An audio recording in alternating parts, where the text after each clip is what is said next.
오늘도 우리가 출애굽기 16장 말씀 오늘 세 번째 살펴보고 있는데요. 만나를 통해서 오늘 우리에게 주시는 교훈이 무엇인가 이걸 우리가 살펴보고 있습니다. 첫 시간에는 애굽에서 종살이하던 이스라엘 백성들이 애굽만 벗어나면 자신들이 원하는 그런 놀라운 세계가 펼쳐 있을 것이다. 그들 나름대로는 이런 기대감을 가지고 애굽에서 나왔을 것입니다. 그래서 이제 가나안 땅에 들어가 내가 꿈꾸는 한번 삶을 살아보자. 그런데 하나님께서는 그들의 세상적인 기대를 광야에서 철저하게 깨트리시는 그런 사건을 행하십니다. 그것이 바로 광야에 거하고 있는데 길 양식이 떨어지는 사건이었습니다. 길 양식이 떨어져 있는 그 상태에서 가나안 땅까지는 굶주려서 갈 수 있는 거리가 아니었고요. 또 설령 간다 할지라도 가나안 땅에 거하고 있는 사람들이 당신들이 올 줄 알고 자리를 비워주려고 기다리고 있었습니다. 그렇게 환영하고 맞이해 줄 리가 없죠. 가서 싸워서 얻어야 될 그런 땅이었습니다. 하나님께서는 광야에서 그들이 기도했던 대로 자신들이 원하는 대로 마음껏 인생을 누리는 그런 삶이 아니라 구원받은 성도의 삶은 날마다 철저히 매일같이 하나님을 신뢰하고 의지하는 삶이어야 한다는 것을 보여주셨는데 그것이 매일 내리는 만나, 그 만나를 예수님 요한복음 6장에서 자기 자신을 영적인 만나로 소개하고 계시죠. 구원받은 저와 여러분이 내 마음대로 세상을 살아가는 것이 아니라 영적인 참 만나인 그리스도를 날마다 의지하여, 주님은 내 살을 먹고 내 피를 마셔야 된다 말씀해 주셨는데 그분이 나를 위해 흘리신 보혈의 피, 속죄함의 은혜와 그 영광 가운데 날마다 주님과 교통하며 순례길을 살아가야 한다는 것입니다. 지난주에는 그 만나가 제1일부터 6일까지만 주셨고 6일째는 제7일째 양식까지 이틀분을 거두라. 한 사람당 하루에 한 오멜씩이었는데 6일째만 2오멜씩을 거두게 하심으로 제7일 안식일은 아무것도 하지 말고 안식해라. 그러나 그 안식이 그냥 그 장막에서 아무것도 안 하고 멍하니 앉아있고 잠만 자고 그런 안식이 아니라 세 가지, 적어도 세 가지. 첫째는 하나님께서 만물을 지으신 그 일을 인하여 영광을 돌리고 찬미를 돌리는 것, 창조의 영광을 높이는 것. 두 번째는 애굽 땅에서 구원하신 그 은혜를 높이고 찬양하는 것. 오늘 우리가 주일에 모여 우리를 구원하신 그 은혜의 영광을 높여야 하는 것. 그게 주일에 마땅히 해야 될 일인 것입니다. 그리고 세 번째로는 가나안이 상징하는 장차 들어갈 안식, 곧 우리에게는 천국이 우리에게 주어져 있는데요. 그 천국을 사모하는 날이 또한 주일입니다. 완전한 안식을 누리는 날. 그 천국의 기쁨을 또 오늘 주일 예배를 통해서 미리 맛보고 누리는 날. 성도들이 주일에 교회 나와 말씀 듣고 은혜 받고 예배를 잘 드리면 한 주간의 삶이 힘이 넘치는 것이죠. 이런 역사가 우리 모두에게 넘쳐나기를 바랍니다. 오늘 이제 세 번째 만나를 통하여 주시는 교훈을 생각해 보고자 하는데요. 먼저 결론을 말씀을 드리면 하나님은 인간이 아무것도 할 수 없는 광야에서 사람의 노력과 재능이 무용지물이 되는 땅이 광야입니다. 씨를 뿌려도 싹 틔우지 않는 곳이 광야입니다. 바로 그곳에서 하나님께서는 당신의 백성들을 굶기지 않으시고 다 먹이셨습니다. 광야의 양식인 만나, 하나님이 주셨다. 이걸 믿음으로 반응하면 남음도 없고 모자람도 없는 가나안 땅을 향하여 갈 때 하나님과 동행하는 기쁨의 시간이 되었고, 반대로 그 상황에서 불신앙으로 반응을 하면 광야는 내가 생각하는 것을 하나도 하나님께서 충족시켜 주시지 않는 불편한 땅이라고 고통을 스스로 고통받으며 고난의 길을 가게 되는 것이죠. 이 두 가지 길이 오늘 하나님 나라를 향하여 가는 저와 여러분들에게도 이 두 가지 길이 주어져 있다는 것입니다. 어떤 길을 어떻게 선택할 것인가? 구원받은 저와 여러분들도 주님의 구원과 우리가 장차 누리게 될 하늘의 안식과 영생, 이 천국의 소망을 바라보게 되면 이 땅이 비록 광야와 같을지라도 주님과 동행하며 주의 은혜로 사는 것을 경험하는 땅이 될 수도 있고, 반대로 주님 베푸신 구원의 은혜와 천국을 바라보지 않고 땅만 바라보고 세상만 보고 믿지 않는 세상 사람들이 무엇을 입고 마시고 무엇을 누리는가, 그것만 쳐다보고 나에게는 없는데 이 비교의식에 빠져 있다면, 나에게 없는 것을 얻기 위하여 애쓰고 소망하다가 내가 원하는 것, 소망하는 것은 하나님은 이루어 주시지 않는다고 불평, 불만으로 가득한 순례길이 될 수도 있다는 사실입니다. 여러분, 우리는 전적으로 하나님을 의지해야 됩니다.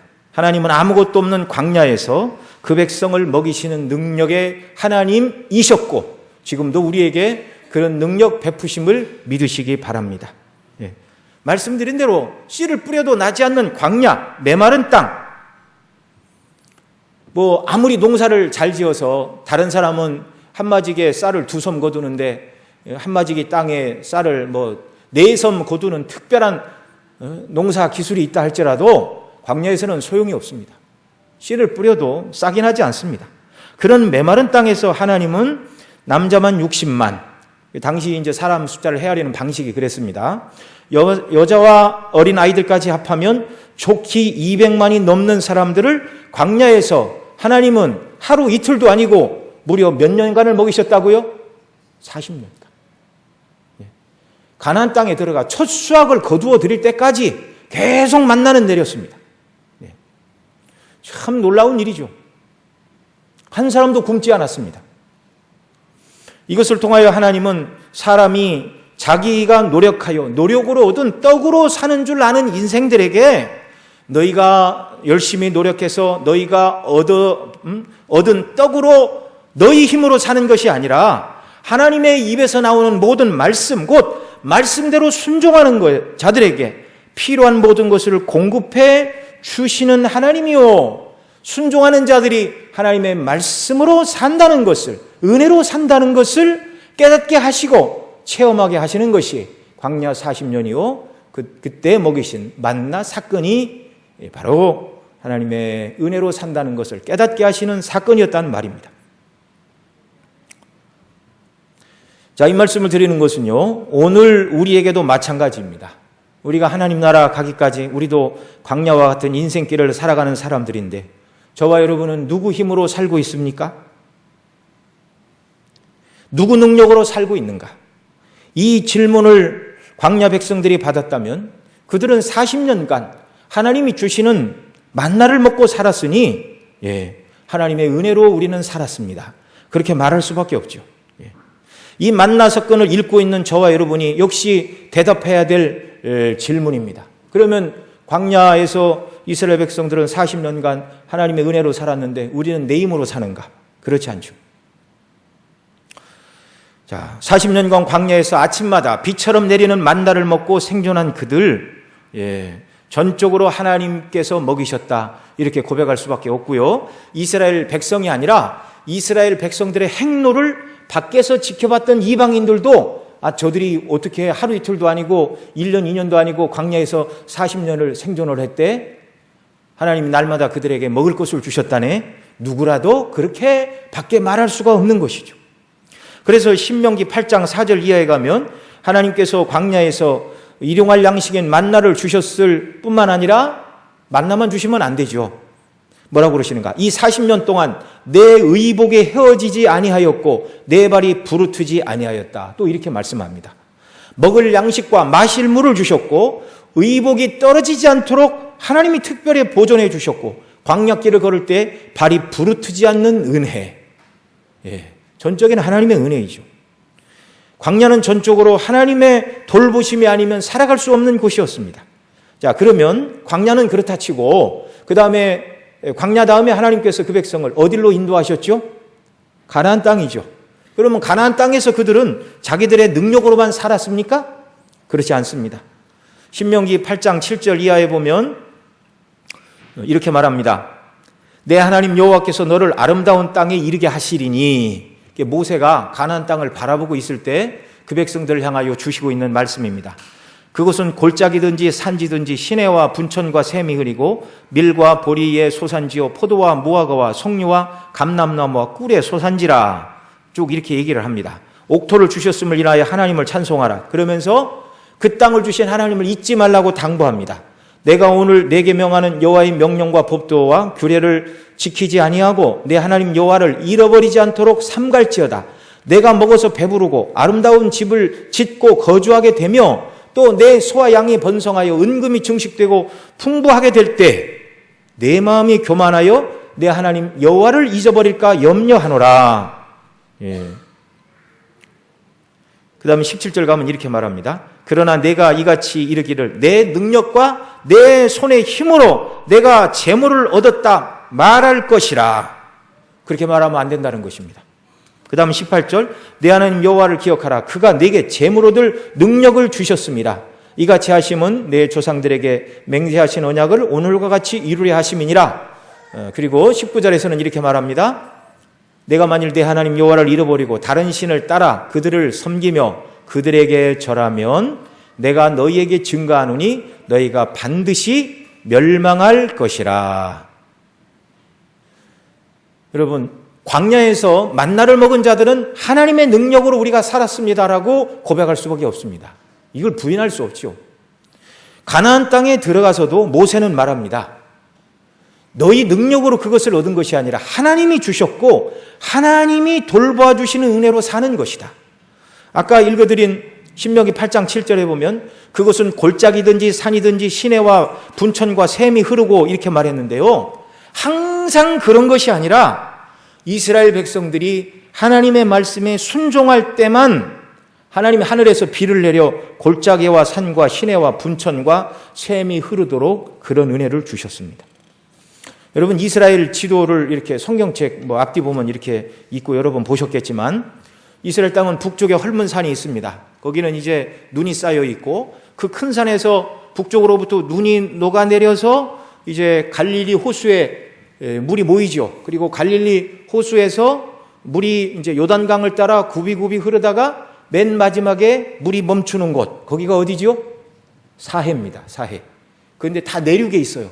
그런데 여러분, 갈릴리 호수, 여러분 생각하시기에 갈릴리 호수는 이 그 수평선, 바다보다 얼마나 위에 있을까요? 땅에 있으니까.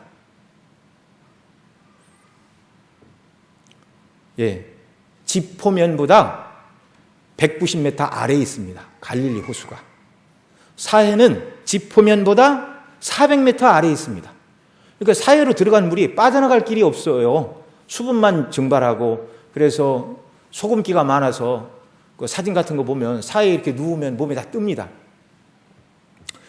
그리고요, 이 갈릴리 호수에서 이 사해에 이르는 요단강이 협곡에 위치해 있습니다. 협곡. 그러니까 오늘날처럼 전기가 있어서, 양수기가 있어서 이걸 이렇게 막 양수기를 돌려서 요단강물을 끌어서 농사 짓는 방법은 요즘 방법이고요.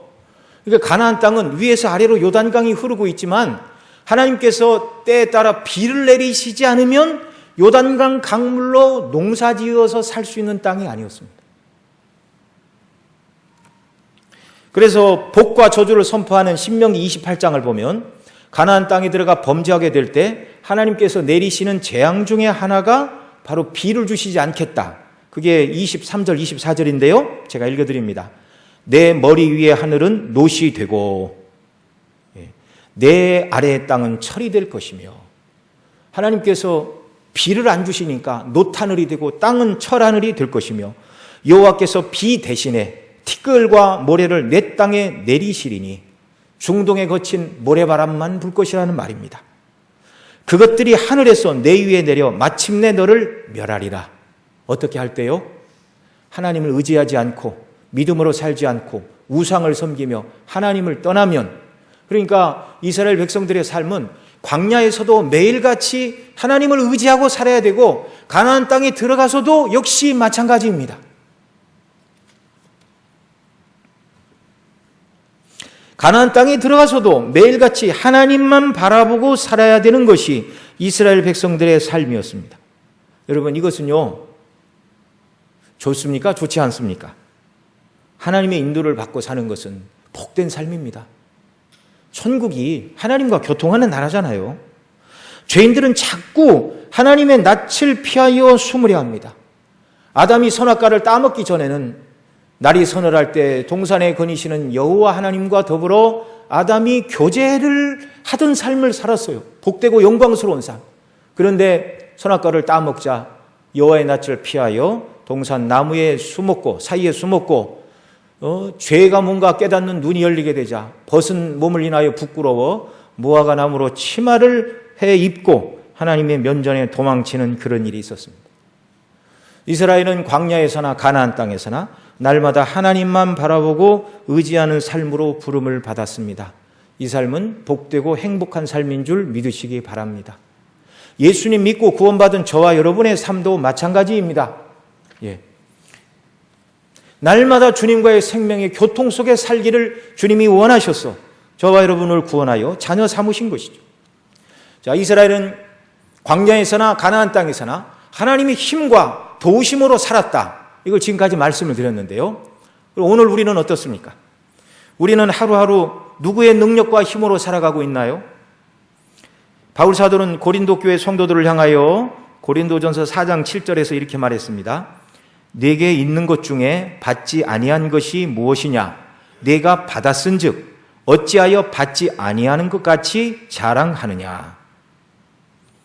오늘 우리도 내 힘으로 열심히 공부해서 직장 다니고 내가 노력해서 사업을 일구고 내 힘으로 산다고 말하고 싶지만 그 모든 것들은 하나님이 허락하시고 주신 것이다. 하나님이 주셔서 받은 것일 뿐이다.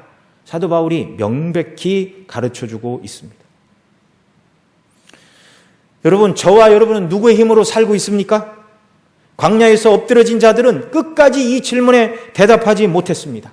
자기 힘으로 자기 방식으로 살려고 애를 쓰다가 실패하고 넘어진 자들이 너무나 많았습니다. 그들은 광야길을 가다가 음식이 마음에 안 들고 길이 험하다 그러면은요 자기 마음에 들지 않으면 시시때때로 이런 말을 했습니다. 성경에 다 있는 내용이죠. 자, 이제 우리가 애굽으로 돌아가자. 이 광야에서 고생할 것이 뭐가 있냐? 애굽에 매장지가 없어서 우리를 이 광야에서 죽게 하느냐? 애굽의 고깃가마 곁에서 고기를 먹던 때와 떡을 배불리 먹던 때에 여호와의 손에 죽었으면 좋았을 뻔하였다. 이 말도 안 되는 소리죠. 불평을 입에 달고 살았습니다. 하나님께서 모세를 통하여 그 백성을 인도하시는데 고라당 일단은 너만 어떻게 이스라엘 백성의 지도자가 되느냐 스스로 지도자가 되기를 자처하다가 땅이 입을 벌려 그들을 삼키는 재난도 맞이하였습니다.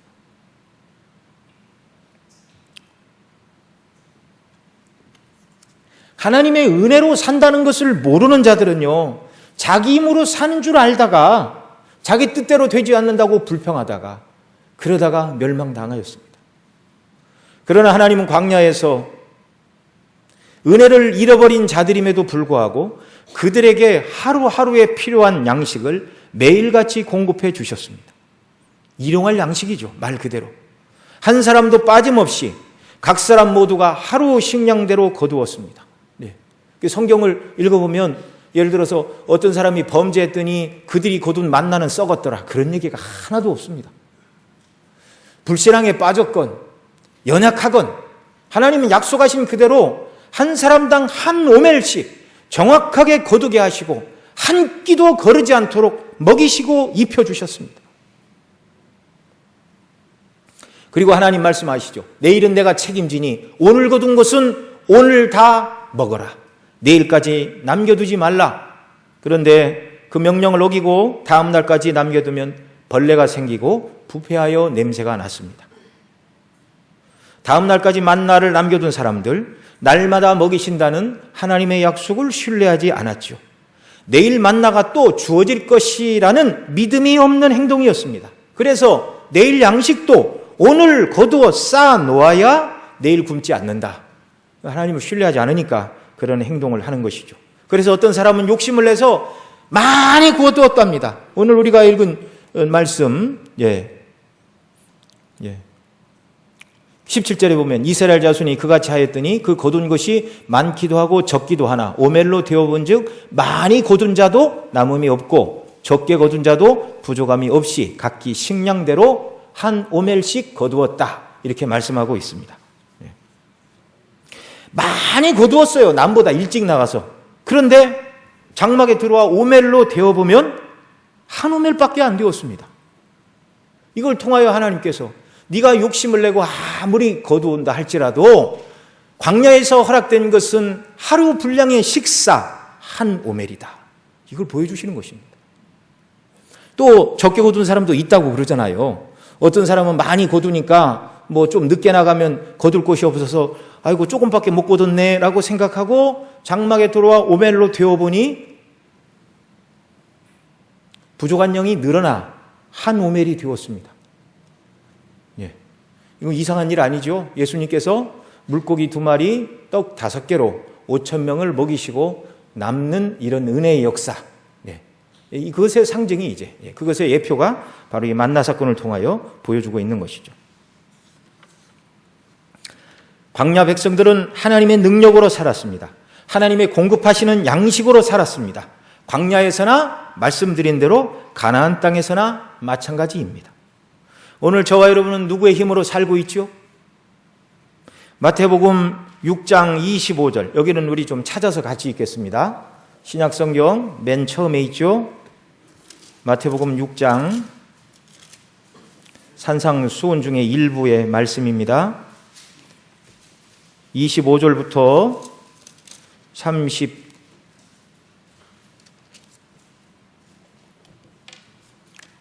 34절까지 끝절까지 25절부터 교독하십니다. 그러므로 내가 너희에게 이르노니 목숨을 위하여 무엇을 먹을까 무엇을 마실까 몸을 위하여 무엇을 입을까 염려하지 말라. 목숨이 음식보다 중하지 아니하며 몸이 의복보다 중하지 아니하냐.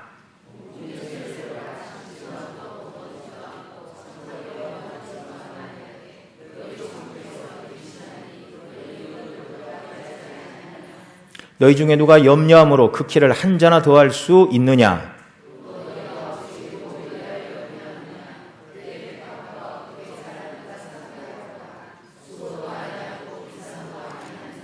그러나 내가 너희에게 말하노니 솔로몬의 모든 영광으로도 입은 것이 이 꽃 하나만 갖지 못하였느니라.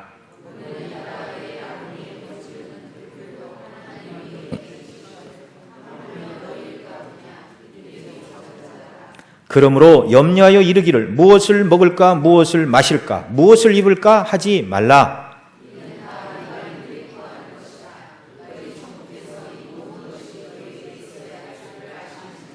너희는 먼저 그의 나라와 그의 의를 구하라. 그리하면 이 모든 것을 너희에게 더하시리라. 그러므로 내일 일을 위하여 염려하지 말라. 내일 일은 내일 염려할 것이요 한날의 괴로움은 그날의 족하니라. 아멘. 주님은 무엇을 먹고 마시고 입을까 염려하지 말라고 하시면서 그 증거로 공중나는 새와 들에 핀 백화파를 예로 드셨습니다. 공중나는 새가 씨 뿌리고 거두어들이고 탈곡하고 그런 거 하지 않죠. 그런데 너희 천부께서 먹이신다. 이 말씀은 무슨 말씀이죠? 하늘에 새들이 날아가 먹이 활동을 하고 있는 한 당신의 자녀들을 굶지 않도록 일용할 양식을 하나님이 공급해 주신다는 약속의 말씀입니다. 어느 날 하늘을 날아가는 새들이 다 없어지걸랑 그때 염려하십시오. 혹시 하나님 우리를 굶기실까? 그러나 그런 일이 있습니까? 없습니까? 그런 일은 없습니다. 들의 백화파가 입은 것을 보라. 무엇을 입을까 염려하지 말라. 솔로몬이 입었던 모든 영광도 이 꽃 하나만 갖지 못하였느니라. 길에 꽃이 아름답게 펴 있으면 하나님께서도 나에게 먹을 것도 주시고 입을 것도 주실 것을 믿으라는 눈에 보이는 증거물들을 지천에 깔아놓으셨습니다. 그리고 우리가 할 일은 하나님의 나라와 의를 구하면 된다. 이 모든 것을 더하여 주신다. 저와 여러분 모두가 하나님께서 입히시고 먹이시는 돌보심 가운데 살아온 것임을 고백하며 영광을 돌리시기 바랍니다. 지금도 그런 은혜를 주신 하나님께서 우리의 순례길 동안 하나님 앞에 서도록 그런 은혜를 또한 주실 줄로 믿습니다. 하나님의 힘으로 살아간다고 믿는 사람, 하나님의 능력으로 살아간다고 고백하는 사람은 내일을 걱정할 필요가 없는 것이죠. 염려와 걱정하는 것은 다 하나님을 신뢰하지 않는 이 세상 사람들이 해야 될 일입니다. 여러분, 성경은 뭐라고 그러죠? 자기 아들을 아끼지 아니하시고 우리 모든 사람을 위하여 내어주시니가 어찌 그 아들과 함께 모든 것을 우리에게 주시지 않겠느냐. 사도 바울을 통하여 우리에게 주신 말씀입니다. 나를 위하여 아들까지 내어주신 하나님께서 필요한 은혜를 주신다. 여러분, 이 하나님을 신뢰함으로 세상에서 담대함을 누리는 이런 역사가 있기를 바랍니다. 그런데요, 때때로 광야 백성들, 그들이 반석에서 나는 물을 마시고 또 하나님께서 주신 만나를 먹으면서 기쁨과 즐거움으로 찬송을 했지만 어떤 때는 그것을 인하여 불평하는 때도 있었습니다. 저와 여러분도 날마다 하나님이 먹이신 그 은혜를 인하여 감사하고 찬양해야 되는데 그러지 못하고 연약에 떨어질 때가 있다는 것입니다. 신약이나 구약이나 백성이 다 마찬가지죠. 자, 그러면 구약 백성들은 어느 때 하나님 주신 것으로 만족하지 않고 원망을 했죠? 민수기 11장 4절 이하에 보면 이렇게 말합니다. 그들 중에 섞여 사는 다른 인종들이 탐욕을 품음에 이스라엘 자손도 다시 울며 이르되 누가 우리에게 고기를 주어 먹게 하랴. 우리가 애굽에 있을 때 값없이 생선과 오이와 참외와 부추와 파와 마늘들을 먹은 것이 생각나거늘 이제 우리의 기력이 다하여 이 만나 외에는 보이는 것이 아무것도 없도다. 불평불만하였습니다. 이스라엘과 함께 사는 다른 인종들이 탐욕을 품자 이스라엘 백성들도 그 탐욕에 물들다 보니 지금까지는 광야에서 보존하시고 먹을 것을 주신 하나님의 은혜가 너무나 감사합니다. 성경에 보면 만나를 설명할 때 꿀 섞은 과자, 기름 섞은 과자 그렇게 얘기를 합니다. 여러분, 얼마나 맛있으면 꿀 섞은 과자, 기름 섞은 과자 같다고 그럽니까? 그런데 한순간에 탐욕이 마음에 들어오자 그 꿀 섞은 과자, 기름 섞은 과자를 이 박한 식물이라고 말합니다. 애굽에서 먹던 고기와 생선과 오이와 참외와 부추와 파와 마늘이 생각난다. 만나만 먹어서 기력이 다 쇠진했다. 원망하고 불평하고 있습니다. 여러분, 그런데요, 만나는 광야의 양식입니다.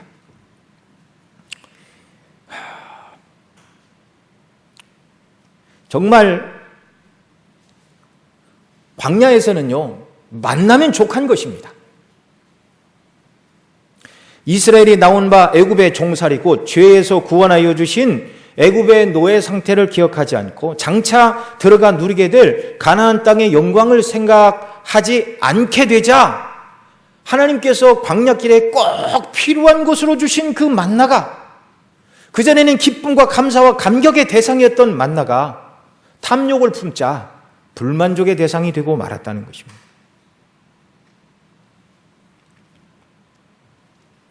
저와 여러분도 그리스도 안에서 구원해 주신 은혜, 장차 들어갈 하나님의 영광, 새하늘과 새 땅을 바라보고 또 공중나는 새를 먹이신 하나님께서 우리를 먹이신다. 거기서 먹이시고 입히신다는 것의 분량은 일용할 양식입니다. 일용할 양식. 그것을 인하여 감사하고 기뻐하며 우리도 살아가다가 이스라엘 백성들이 탐욕을 붙자 그것이 불만인 것처럼 우리가 세상 사람들을 바라보고 세상 사람들은 가진 것도 많고 누리는 것도 많은데 왜 나에게는 없나? 이렇게 시선을 주님이 아니라 세상으로 돌리게 되면 하나님께서 우리에게 일용할 양식으로 채우시고 주님과 동행하며 만족하며 살기를 원하는 순례길이 불평과 불만의 삶으로 뒤바뀔 수도 있다는 사실입니다. 우리의 이 땅의 삶도 광야와 같은 나그네 길이라는 걸 여러 번 말씀을 드렸는데요. 베드로 사도는 베드로전서 2장 11절에서 이렇게 말합니다. 사랑하는 자들아, 나그네와 행 같은 너희를 권하노니 영혼을 거스려 싸우는 육체의 정욕을 제어하라. 예수님 믿는 저와 여러분은 이 땅은 영원한 정착지가 아니라고 주님은 말씀하십니다. 천성을 향하여 가는 너희는 나그네요 행인이다. 믿음 없는 세상 사람들은 이 땅이 오직 생의 유일한 목적지인 줄 알고 살아갑니다. 죽으면 끝이라고 생각하죠. 그러나 천국의 소망을 가지고 있는 성도들이 이 땅에서는 성경에서 너희는 나그네요 행인이라고 성령께서 사도를 통하여 말씀해 주셨음에도 불구하고 그렇게 하지 않고 불평불만을 품는다는 것은 온당하지 않은 것이죠. 히브리 4장 8절 이하에 보면 이런 말이 있습니다. 만일 여호수아가 저에게 안식을 주었다면 그 후에 다른 날을 말씀하지 아니하셨으리라. 그런즉 안식할 때가 하나님의 백성에게 남아있도다. 이미 그 안식에 들어간 자는 하나님이 자기 일을 쉬심과 같이 자기 일을 쉬느니라. 그러므로 우리가 저 안식에 들어가기를 힘쓸지니 이는 누구든지 저 순종치 아니하는 본에 빠지지 않게 하려 함이라. 저와 여러분은 참된 안식, 영적인 가나안 땅, 곧 하나님 나라에 들어가 안식을 누리기까지 광야와 같은 이 세상에서 나그네와 행인의 자세로 살아야 된다는 것을 거듭거듭 성경이 가르치고 있습니다. 그런데 이걸 망각하게 되면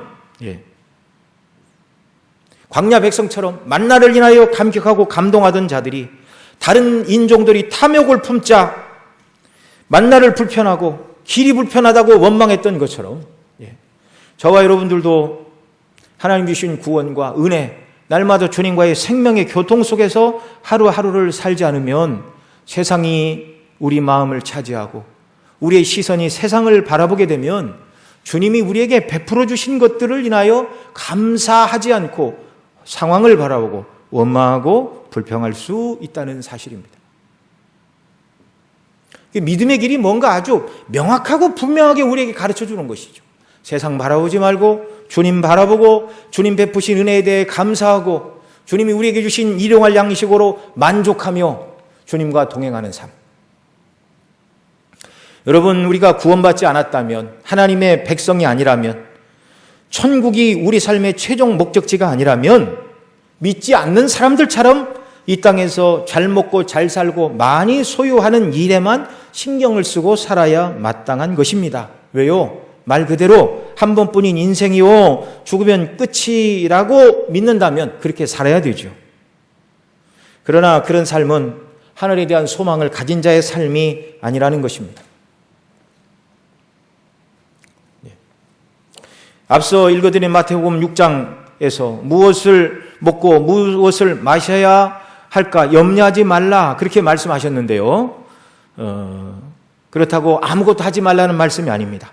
성실하게 매일같이 주님 의지하여 주신 일을 믿음으로 잘 감당하여 하나님께서 그 통로를 통하여 우리에게 일용할 양식을 주시면 그것으로 만족하고 감사하며 주님과 동행하는 삶, 이런 삶이 하나님이 기뻐하시고 원하시는 나그네 길의 삶이라는 말입니다. 소망을 주님께 두지 않고 세상을 바라보니 부족한 것 투성이라고 말하게 되는 것입니다. 여러분, 성경이 말하는 그리스도인의 만족의 기준 들어보시기 바랍니다. 디모데전서 6장 6절로 10절에 이렇게 말합니다. 그러나 자족하는 마음이 있으면 경건에 큰 유익이 되느니라. 우리가 세상에 아무것도 가지고 온 것이 없음에 또한 아무것도 가지고 가지 못하리니.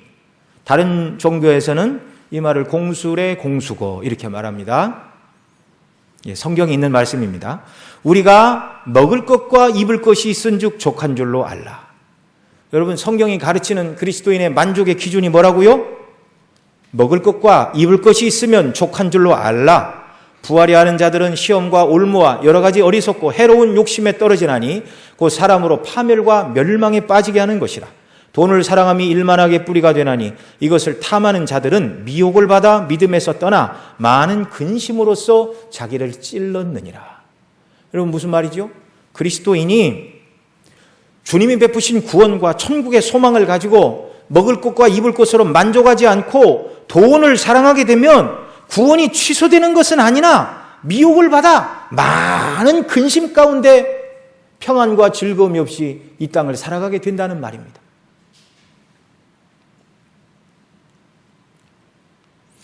히브리 13장 5절에서는 이렇게 말합니다. 돈을 사랑하지 말고 있는 바를 족한 줄로 알라. 왜 그렇게 말씀하시는가? 그같이 니 말씀하시기를 내가 결코 너희를 버리지 아니하고 너를 떠나지 아니하리라. 전능하신 하나님께서 있는 바를 족한 줄로 알라. 왜냐? 내가 너를 버리지 않고 떠나지 않겠다. 그 말은 뭡니까? 너에게 일용할 양식이 떨어지면 내가 책임지고 너를 떠나지 않고 너를 버리지 않는 내가 내게 필요한 일용할 양식을 공급해 줄 것이니 걱정하지 말라는 말씀입니다. 천지 만물을 창조하신 하나님의 능력은 오늘 이 순간까지 조금도 변하지도 않고 감하지도 않았다는 사실을 믿으시기 바랍니다. 광야 백성을 먹이시고 그들을 가나안 땅에서도 보존하시고 인도하신 하나님께서 오늘 저와 여러분 공중나는 새를 먹이시고 들의 백합화를 입히신 그분이 오늘도 우리를 먹이시고 입히신다는 이 분명한 사실을 믿고 하나님 앞에 감사하며 세상 염려를 놓으시는 역사가 우리에게 있기를 바랍니다. 그런데 여러분, 왜 우리가 불평불만이 많다고요? 일용할 양식보다 더 많은 것을 구하기 때문에 그렇습니다. 일용할 양식만 구하는 이런 역사가 있기를 바랍니다.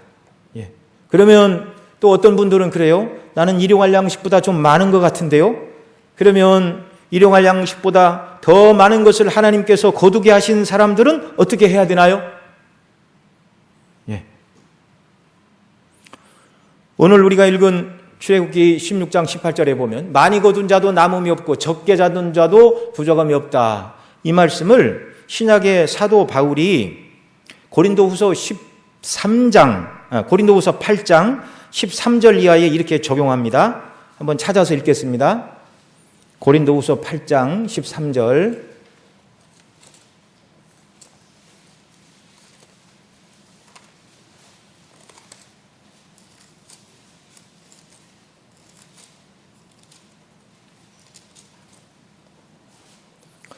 여기 고린도후서 8장은 사도 바울이 고린도 교회 성도님들에게 예루살렘 교회에 기근이 닥쳐서 굶주리고 있으니 여러분이 소득이 생기는 대로 헌금을 해서 선교비 내지는 구제비를 미리미리 축적을 하십시오.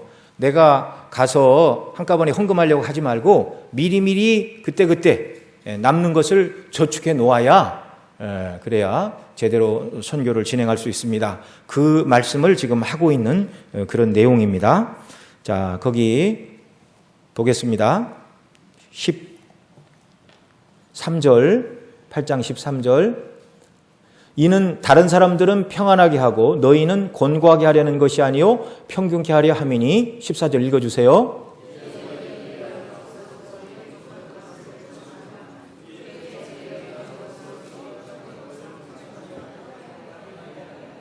이게 사도 바울이 평균이라는 말을 계속 쓰고 있는데요. 자, 다른 사람들은 평안하게 하고 너희는 곤고하게 하려는 것이 아니다. 그러니까 여러분이 구제비를 모으면 빠듯하겠죠. 여러분의 것을 빼앗아 다른 사람들은 여유 있게 하고 여러분을 곤고하게 하려는 것이 아니라 평균케 하려 한다. 너희의 유효한 것으로 저희 부족한 것을 보충한 후에 또 그 다음에는 이제 도움을 받았던 저희의 유효한 것으로 너희가 부족할 때가 되면 너희의 그 부족한 것을 보충하여 역시 평균케 하려 합니다. 이 말을 왜 무슨 근거를 가지고 사도 바울이 이렇게 말할 수 있는가? 바로 이 15절 말씀 때문입니다. 고린도후서 8장 15절 같이 읽습니다. 시작. 기록한 것과 같이 많이 거둔 자도 남지 아니하고 적게 거둔 자도 모자라지 아니하였느니라. 아멘. 여기 이 말씀, 많이 거둔 자도 남지 아니하고 적게 거둔 자도 모자람이 없다. 광야에서는 하나님께서 그렇게 하셨지만 신약의 백성들은 많이 거두었다면 남기지 말고 없는 자들을 도와서 평균케 하라. 그리고 또 다른 사람의 도움을 받았을 경우에는 또 하나님이 자기에게 많이 주시면 그걸 가지고 없는 자들을 도와야 된다. 그러면서 오늘 우리가 읽은 출애굽기 16장 18절에 있는 말씀, 많이 거둔 자도 남음이 없고 적게 가진 자도 부족함이 없다라는 이 말씀을 그리스도인들이 자기의 것으로 다른 사람을 돕는 일에 사도 바울이 적용하고 있습니다. 여러분, 이건 사람의 말이 아닙니다. 하나님의 말씀입니다. 그래서 교회에서 때때로 우리가 태풍이 와서 누구를 좀 도와야 됩니다, 이렇게 얘기하는 이유의 모든 근거가 여기에 있는 거예요. 자, 여러분,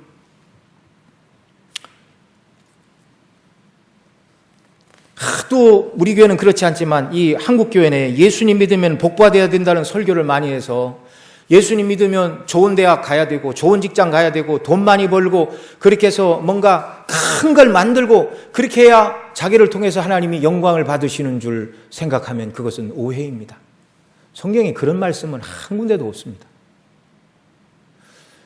이스라엘 백성들 광야에서 매일같이 만나를 먹이신 하나님, 가나안 땅에 들어가서도 그들을 지키시고 보존하신 하나님, 하나님께서 순례길을 가는 동안에는요, 남음도 없고 부족함이 없이 일용할 양식을 그 백성에게 주시는 것이 하나님의 뜻입니다. 신구약 백성 모두에게. 그래서 오늘 우리에게는 마태복음 6장이 말하는 것처럼 먹을 것 입을 것 염려하지 마라. 일용할 양식은 하나님이 공급해 주시니 그 하나님의 약속을 믿고 오늘 우리에게 주어진 일을 믿음으로 잘 감당하라는 것입니다. 주님과 교통하며 맡겨진 직장 일도 열심히 감당하지만 그 모든 일들을 하나님과의 관계 속에서 믿음으로 살아가라는 것이죠. 하나님의 영광을 높이는 방편으로 그렇게 살라는 것입니다. 믿지 않는 세상 사람들이 많이 가진 것을 바라보고 부러워하며 나는 왜 저것이 없냐고 원망한다고 채워지는 것은 아닙니다. 하나님의 뜻이 아니기 때문에 그렇죠. 또 어떤 경우에는 하나님께서 우리에게 남보다 많은 것을 주시면 이걸 왜 주셨나 고민해야 됩니다. 사도 바울이 가르쳤죠. 많이 가진 자도 남음이 없고 적게 가진 자도 부족함이 없고 평균케 하려 함이라. 그러니 하나님이 나에게 많이 주셨으면 이것을 어디에 쓸까 기도하고 고민하는 역사가 우리에게 있기를 바랍니다. 이것이 광야길을 살아가는, 하나님 나라에 들어가도록 광야길을 살아가는 성도들이 가져야 될 영적인 자세라는 사실입니다.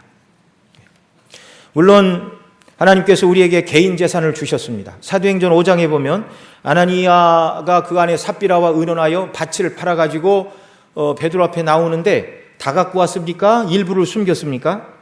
일부를 숨겼어요. 그 베드로가 이것이 밭 판 것의 전부냐 그랬더니 그렇다고 말했습니다. 여러분, 사도 바울이 언제 밭을 다 팔아 가지고 오라고 얘기했나요? 밭을 다 팔아 바쳐야 구원받는다고 말씀했나요? 그렇지 않습니다. 자, 베드로 사도가 뭐라고 그러죠? 땅이 그대로 있을 때에는 내 땅이 아니며 판 후에도 내가 임으로 할 수 없더냐. 이 사유재산을 하나님이 주셨다는 것을 인정하는 것이죠. 땅이 그대로 있을 때에도 내 땅이다. 안 팔아도 아무 상관도 없는 문제였다. 그러나 네가 주님의 은혜를 인하여 팔기로 작정해서 얼마를 바치든 전부를 바치든 절반을 바치든 그중에 10분의 1을 바치든 그것은 네 믿음에 따라 네가 결정할 일이다. 그 말입니다. 그래서 판 후에도 내가 임으로 할 수 없더냐. 아나니아가 거짓말을 한 것이 문제였지 땅을 팔지 않아도 아무런 문제가 없습니다. 그러나 하나님 주신 구원의 은혜 가운데 팔아서 10분의 1을 바쳐도 되고 절반을 바쳐도 되고 또 바나바처럼 전부를 바쳐도 되고 그건 하나님의 은혜 가운데서 개인이 할 일이지 사유재산을 부정하는 것이 아닙니다. 사도 바울이 이방인 교회를 향하여 예루살렘 교회가 굶주리고 있으니 구제비를 모아놓으십시오. 선교비를 보내야 됩니다라고 가르친 것은 역시 강제조항이 아닙니다. 이것은 스스로 우리를 위하여 자신을 내어주신 예수님의 삶을 가르치는 일이었습니다. 빌립보 2장 5절 이하에 보면 너희 안에 이 마음을 품으라 곧 그리스도 예수의 마음이니 이렇게 말씀하면서 우리를 구원하시기 위하여 주님은 하늘 영광을 버리고 이 땅에 사람의 몸을 입고 낮아지셨고 죽기까지 복종하시고 우리 위하여 모든 것을 내어주셨다. 이렇게 말씀하고 있습니다.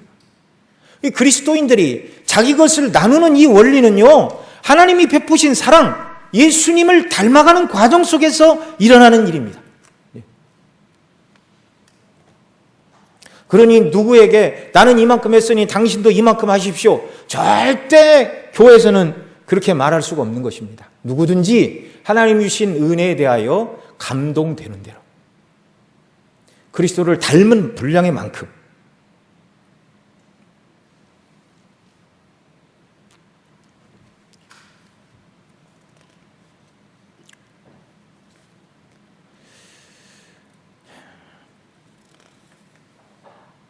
여러분, 말씀을 맺습니다. 이스라엘 백성 광야도 가나안도 하나님의 은혜로 살았고 저와 여러분이 오늘 살고 있는 것도 하나님의 은혜입니다. 우리가 힘써야 될 일은 세상에서 많은 것을 벌어 하나님의 영광을 위하여 쓰겠다. 이 생각 이전에 하루하루를 주님과의 생명의 교통 속에 영혼의 만나이신 그리스도를 먹고 주님과 동행하며 일용할 양식으로 만족하고 세상 바라보고 나에게 없는 것으로 불만의 마음을 버리고 또 하나님 나에게 많이 주셨다면 이것을 어디에 쓸까 고민하며 주의 뜻을 이루는 이런 역사, 이런 믿음을 따라 순례길을 살아가고 하루하루 주님과 동행함으로 하나님 나라에서 영원토록 주님과 영생을 누리며 교통하는 이런 복락, 그날에 이르기까지, 그 영광을 누리기까지 이 순례길 믿음으로 주님과 함께 살아가는 귀한 역사 우리 모두에게 있기를 바랍니다. 기도하시겠습니다. 사랑하시는 아버지 하나님, 고맙고 감사합니다. 순례길 가는 동안 구원받은 자녀들에게 적게 거두어도 모자람이 없고 많이 거두어도 남음이 없게 하시는 하나님의 은혜의 역사가 무엇인가 생각해 보았습니다. 이 순례길을 살아가는 동안 베푸신 구원의 은혜에 대한 기쁨과 즐거움으로 충만하게 하시고 하나님께서 일용할 양식 주신 것을 인하여 감사하게 하시고 내게 없는 것을 인하여 불평불만하는 자들이 아니라 감사로 주님께 나아가고 또 많이 주시면 내가 원하는 대로 쓰는 것이 아니라 주의 뜻을 따라 쓰기를 원하는 날마다 주님과 동행하고 하늘을 바라보는 이런 삶의 원리로 이 땅을 살아가는 저희들 모두가 되게 하여 주옵소서. 이런 선한 삶으로 하나님의 살아계심과 그 말씀이 얼마나 영화로운가를 드러내고 증거하는 저희들의 삶이 되도록 은혜 더하여 주옵소서. 이 모든 말씀 우리 구주 예수님의 이름으로 기도드리옵나이다.